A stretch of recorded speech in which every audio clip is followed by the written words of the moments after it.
सांगली लोकसभा मतदारसंदर्भात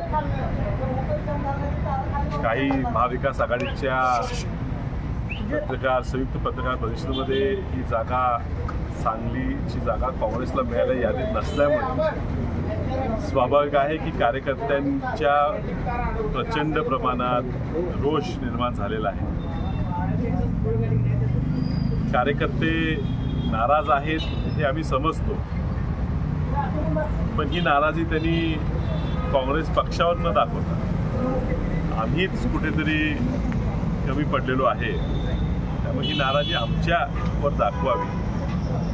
काँग्रेस पक्षासाठी ह्या सांगली जिल्ह्यातल्या बऱ्याच लोकांनी, बऱ्याच कुटुंबियांनी, आमच्याही वसंता कुटुंबियांनी खूप त्याग केलेला आहे। हा पक्ष उभा करण्यात, ह्या पक्षाच्या माध्यमातून देशाला स्वातंत्र्य मिळवण्यात, ह्या पक्षातनं माध्यमातून देश घडवणं, सांगलीचे मोठा विकास करण्यात सिंहाचा वाटा काँग्रेस पक्षाचा आहे। म्हणून किती जरी आम्हाला आमिष आली, प्रलोभनं आली, तरी आम्ही काँग्रेस पक्ष सोडून, हा विचार सोडून बाजूला होत नाही, ह्याचं तेच प्रमुख कारण आहे। म्हणून खूप वेदना झाल्या की काल काही नाराज कार्यकर्त्यांनी काँग्रेस पक्षाच्या नावावर पांढरं रंग लावून तो झाकायचा प्रयत्न केला। कार्यकर्ते आपलेच आहेत, त्यांची भावना आम्ही समजतो, मात्र एक प्रामाणिक विनंती करू की आपण आता असं करू नये।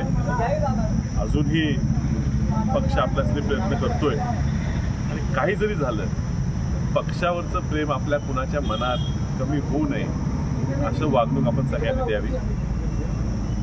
आज काही कार्यकर्त्यांनी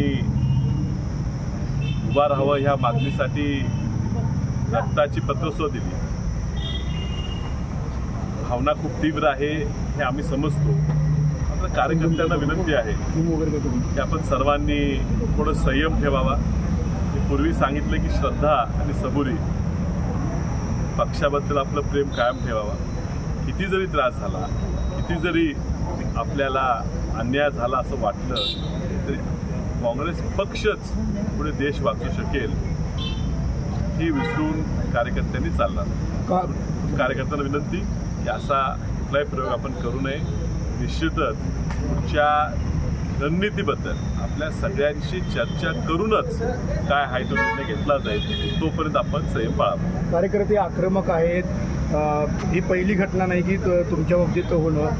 एकतर्फी प्रेम हे वेदनादायी असतं, तरी असं किती काळ तुमचं काँग्रेसवर एकतर्फी प्रेम असणार आहे? ते पहा, आमचंही राहिले, आमच्या कुटुंबियातलं सगळ्यांचं राहिलेलं आहे आणि पुढच्या पिढीचं सांगता येत नाही। आमच्या पिढीला तर हे प्रेम कायम ठेवावं लागणार असा आम्हाला विश्वास आहे आणि हे एकतर्फी नाही आहे। आमच्या कुटुंबियावर काँग्रेस पक्षाने खूप प्रेम केलेलं आहे।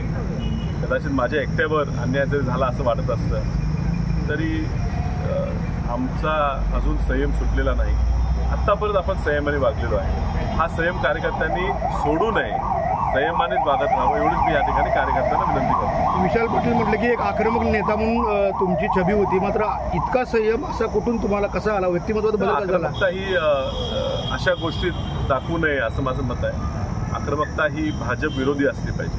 पक्षांतर्गत आक्रमकता ही आपल्याला शोभणार नाही आणि म्हणून ज्या वेळेला भाजप विरोध लढाई करायची असेल त्यावेळी तुम्हाला ती माझी आक्रमकता दिसेल, पण घरच्यांशी कुठल्याही वादात आपण आक्रमक राहणं हे बरोबर नाही, त्यामुळे संयमाने पुढे काम करा।